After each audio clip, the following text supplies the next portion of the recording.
আসসালামু আলাইকুম। আমার হাতে যে সেটটি দেখতে পাচ্ছেন এটি হলো পোকো X3 Pro। এই সেটের প্রবলেম হচ্ছে পোকো লেখা আসতেছে, আবার কিছুক্ষণ পরে বন্ধ হয়ে যাচ্ছে, আবার কিছুক্ষণ পরে চালুও হয়, হওয়ার পরে ডিসপ্লেটি হোয়াইট হয়।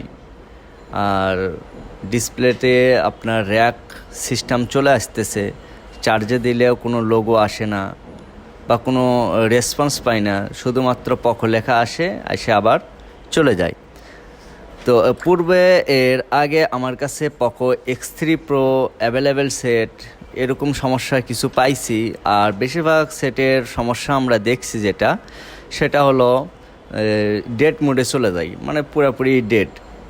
তো সেই ক্ষেত্রে আমরা সিপিইউ রিভ্যালিং করে ফেলি, আর সিপিইউ রিভ্যালিং করলে এই সেটগুলোর কাজ সাকসেস হয়। তো এই মুহূর্তে আমরা এটার সিপিইউটা রিভ্যালিং করে ফেলবো, আর রিভ্যালিং করলে আশা করি এই কাজগুলো সাকসেস হবে। তো আপনারা দেখতে পাচ্ছেন স্ক্রিনে যে আমি এই মুহূর্তে সিপিইউটা রিভ্যালিং করব। তো রিভ্যালিং করার পূর্বে যে কাজগুলি আমাদের করা দরকার তার মধ্যে প্রথম ধাপ হচ্ছে সাইটের যে গ্লু আছে এই গ্লুগুলো ক্লিন করতে হবে। এখানে দেখতে পাচ্ছেন যে কালো কালো গ্লু আছে। তো এই গ্লুগুলো আমরা আর নাইফ দিয়ে সুন্দরভাবে চারিদিকে ক্লিন করে ফেলবো। আর ক্লিনিং যদি না করি তাহলে এই সাইটের যে আপনারা কম্পোনেন্ট দেখতে পাচ্ছেন, তো এই কম্পোনেন্টগুলো আপনার উঠে যেতে পারে সিপিইউর সাথে বা র্যামের সাথে। তো সেই ক্ষেত্রে আমরা এই র্যামটা উঠানোর জন্য বা সিপিইউটা উঠানোর জন্য এই আপনার এই সাইটের যে গ্লু আছে এই গ্লুগুলো ক্লিন করে নেব। তো যেহেতু পোকো X3 Pro এই সেটটি আর এই সেটের সিপিইউ র্যাম দুটোটাই একসাথে ডবল ডেকার, তো আমরা সর্বপ্রথম এটা র্যামটা ওপেনিং করে ফেলবো। র্যামটা ওপেনিং করার পরে তারপরে আমরা সিপিইউতে চলে যাব, সিপিইউটি ওপেনিং করে ফেলবো। তো এই মুহূর্তে আমি আর নাইফ নিয়ে ব্লেড নিয়ে যে র্যাম আছে এই র্যামটিকে আলাদা করব। আলাদা করার পরে এইখানে যে আপনারা সিপিইউ দেখতে পাচ্ছেন এই সিপিইউটা আমরা আলাদা করার চেষ্টা করতেছি, ওপেনিং করে ফেলবো। আর ওপেনিংটা করতে হবে খুব ধীরে সুস্থে, তাড়াতাড়ি করলে বা জোরাজোরি করলে এটাতে বিভিন্ন রকম সমস্যা হইতে পারে। তো কাজগুলো ধীরে ধীরে করাটাই বেটার, কারণ যেহেতু একটা দামি সেট আমাদের কাছে কাস্টমার দেয় আমানত হিসাবে, সেই ক্ষেত্রে আমানতের খেয়ানত করা কিন্তু ঠিক নয়। তো আমরা যদি পরিষ্কারভাবে কাজগুলো করি বা ভালোভাবে কাজগুলো করে দিই সেই ক্ষেত্রে কাস্টমারও লাভবান, আমরাও লাভবান হইতে পারি। তো এখন আপনারা দেখতে পাচ্ছেন যে এখানে যে মাদারবোর্ড আছে এই মাদারবোর্ডের যে বল আছে এই বলগুলো ক্লিন করতেছি। আর ক্লিনিংটা সবচেয়ে গুরুত্বপূর্ণ। ক্লিনিংটা যদি সঠিকভাবে না হয় সেই ক্ষেত্রে কিন্তু অনেকগুলো লাইন মিচিং হইতে পারে, ক্যামেরা প্রবলেম, অডিও প্রবলেম, তাছাড়া গ্রাফিক্স প্রবলেম, এছাড়া অন্য অন্য প্রবলেম হইতে পারে, ফোনটি রান নাও হইতে পারে।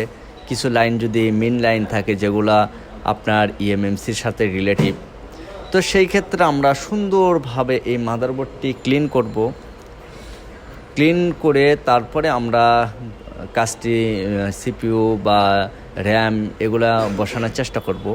সুন্দরভাবে ক্লিন করে নেবেন, ক্লিনিংটা বড় বিষয়, আগেই বলে দিচ্ছি। আর এই সাইটে আপনারা দেখতে পাচ্ছেন যে কম্পোনেন্ট আছে, এই কম্পোনেন্ট একটাও যেন আয়রনের গুতায় যেন না উঠে, এটা মাথায় রাখতে হবে। আর আপনারা দেখতে পাচ্ছেন এই মুহূর্তে আমি সুন্দরভাবে কিন্তু ক্লিনিংটা করে ফেলছি মাদারবোর্ডটি। এখন আমরা যে র্যাম আছে এই র্যামের ভিতরে অনেকগুলো গ্লু আছে, যে গ্লু দেখতে পাচ্ছেন যে অনেক বেশি পরিমাণে গ্লু আছে। এই গ্লুগুলো আমরা ক্লিনিং করে ফেলবো আয়রন দিয়ে ক্লিনিং করে এটা রিভ্যালিংয়ের জন্য প্রস্তুত করতে হবে, এটা সুন্দরভাবে রিভ্যালিং করতে হবে। এইখানে দেখতে পাচ্ছেন যে র্যামের সাইডে অনেক বেশি পরিমাণে গাম ছিল বা ভিতরে গাম ছিল, যেটা আননাইফতে সুন্দরভাবে প্রতিটা বল পরিষ্কার করে নিলাম রিভ্যালিংয়ের সুবিধার্থে। তো এখন আমরা এরপরে ধাপ হচ্ছে সিপিইউতে চলে যাব আর সিপিইউটা ক্লিন করব। তো সিপিইউটা ক্লিন করার পরে আমরা রিভ্যালিংয়ের জন্য প্রস্তুতি নিব। আর রিভ্যালিংটা যেন পরিপূর্ণ পারফেক্ট হয় এই দিকেও মাথায় রাখতে হবে। এর মধ্যে কিছু কথা বলে নিই, সেটি হলো হচ্ছে ইদানিং Redmi note 10, note 9 pro, note 10 pro, note 10 pro max এই জাতীয় ফোনগুলো সিপিইউ প্রবলেম হচ্ছে, ক্যামেরা প্রবলেম, এছাড়া আপনার অডিও প্রবলেম। কিছু কিছু ফোন আপডেটেড একদম ডেড মোডে চলে যাচ্ছে। তো এই ফোনগুলো আপনার সিপিইউ রিভ্যালিং করলে হয়ে যাচ্ছে। ইদানিং আবার দেখা যাচ্ছে যে গুগল পিক্সেল 5a 5G এই জাতীয় কিছু ফোন আছে যে ফোনগুলো আপনার সিপিইউ থেকে প্রবলেম হচ্ছে। তো আমরা ইদানিং এই যতগুলো সেট পাইতেছি সবগুলো সেট প্রায় সিপিইউ থেকে প্রবলেম হচ্ছে, ডেড মোড হয়ে গেছে বা ক্যামেরাতে প্রবলেম হচ্ছে। সেই ক্ষেত্রে আপনার সিপিইউটা রিভ্যালিং করলে কাজ কিন্তু ওকে হয়ে যাচ্ছে। তো এই মুহূর্তে আমরা দেখেন এই ফোনের যে সিপিইউটা আছে এই সিপিইউটা রিভ্যালিং করতেছি। আর এই যে সিপিইউটার উপরে বা নিচে যে বলের যে ব্যাপার সেপার আছে সেটা খেয়াল রাখতে হবে। অনেক সময় এই বলগুলো ছোট বড় হয়, তো ছোট বড় হইলে কিন্তু কাজগুলো সাকসেস খুবই কম হয়। তো সুন্দরভাবে পরিপূর্ণভাবে এটা রিভ্যালিং করে নিতে হবে, কোনো জায়গায় যেন বলটা ছোট বা বড় এরকম না হয়। কারণ ছোট বড় হইলে কিন্তু মাদারবোর্ডের সাথে এটা ভালোভাবে অ্যাক্টিভ হবে না, আর অ্যাক্টিভ না হইলে ক্যামেরা প্রবলেম, অডিও প্রবলেম, বিভিন্ন রকম সমস্যা হইতে পারে। তো যার কারণে আমরা সুন্দরভাবে এটা ক্লিন করে নিব। আর এইখানে দেখতে পাচ্ছেন যে র্যামটা রিভ্যালিং করে ফেলতেছি। আর র্যামটা রিভ্যালিং হইলে আমরা সিপিইউতে চলে যাব, সিপিইউটা মাদারবোর্ডের সাথে অ্যাক্টিভ করে ফেলবো। তো অ্যাক্টিভ করার পরে দেখি সেটটা আসলে রান হয় কি না। তবে আমার পরিপূর্ণ বিশ্বাস ইনশাল্লাহ এই ফোনটি রান হয়ে যাবে। তো এই মুহূর্তে আমরা এই ফোনটি সিপিইউটা অ্যাক্টিভ করে ফেলবো মাদারবোর্ডের সাথে। আর এখন র্যামে আমরা হচ্ছে পেস্ট দিয়ে নিলাম, পেস্ট দিয়ে এটা উপযুক্ত করে নিলাম, কারণ আগে সিপিইউ লাগাইতে হবে তারপরে আমরা র্যাম লাগাবো।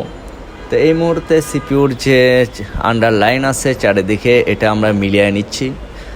মিলানোর পরে আমরা এখানে হিট থেরাপি দিব, আর হিট দিলে এটা ইনশাল্লাহ লেগে যাবে। এখানে দেখতে পাচ্ছেন যে সিপিইউর উপরে কিছু পরিমাণে সোল্ডার পেস্ট আছে। তো সমস্যা নাই, এই সোল্ডার পেস্টটা আমরা সোল্ডার উইক দিয়ে সিপিইউ লাগানোর পরে এটা উঠিয়ে নিতে পারবো। সোল্ডার পেস্টটা উঠিয়ে নেওয়া খুবই জরুরি, তাছাড়া তো আমরা র্যাম লাগাইতেই পারবো না, বা এই অবস্থায় আমরা ফোনের সেন্স চেক করতে পারি না। কারণ অনেক সময় হইতে পারে কি এই র্যামের যে লাইনগুলো আছে এই লাইনগুলো যদি শর্ট হয়ে যায় সেই ক্ষেত্রে সিপিইউটা ড্যামেজও হয়ে যেতে পারে, এটা মাথায় রাখতে হবে। তো এই মুহূর্তে আমরা এটা সোল্ডার উইক দিয়ে এটাকে পরিষ্কার করে নিলাম। এরপরে আমরা সিপিইউটা কমপ্লিট হয়ে গেছে, এখন র্যামটা লাগাই ফেলবো। তো এই মুহূর্তে র্যামটা লাগাই ফেললাম। আর র্যামের আপনারা দেখতে পাচ্ছেন যে এখানে যে ডট আছে এই ডটটা মিলিয়ে নিয়ে তারপরে কাজটা করতে হবে। তো এই মুহূর্তে আমরা ডট মিলিয়ে কাজটা করে ফেললাম। তো এই মুহূর্তে র্যামও ইনশাল্লাহ অ্যাক্টিভ হয়ে গেছে। তো এখন আমরা দেখব যে আসলে ফোনটা সাকসেস হয় কি না, আমরা একটু রানিং করার চেষ্টা করব। তো আশা করি ইনশাল্লাহ এই কাজগুলো সাকসেস হয় বেশিরভাগ ক্ষেত্রে। তো দেখি ইনশাল্লাহ সেটটা দেখা যাচ্ছে যে এখন সাকসেস হয়ে গেছে আলহামদুলিল্লাহ। এখানে আপনারা দেখতে পাচ্ছেন যে এই যে চার্জিং যে উঠতো না বা চার্জিংয়ের যে সমস্যা ছিল, যে চার্জিংয়ে কোনো লোগো আসতো না, তো এখন দেখা যাচ্ছে যে হ্যাঁ চার্জিংয়ের লোগোটা চলে আসছে। তো আলহামদুলিল্লাহ সাকসেসফুল হয়েছে।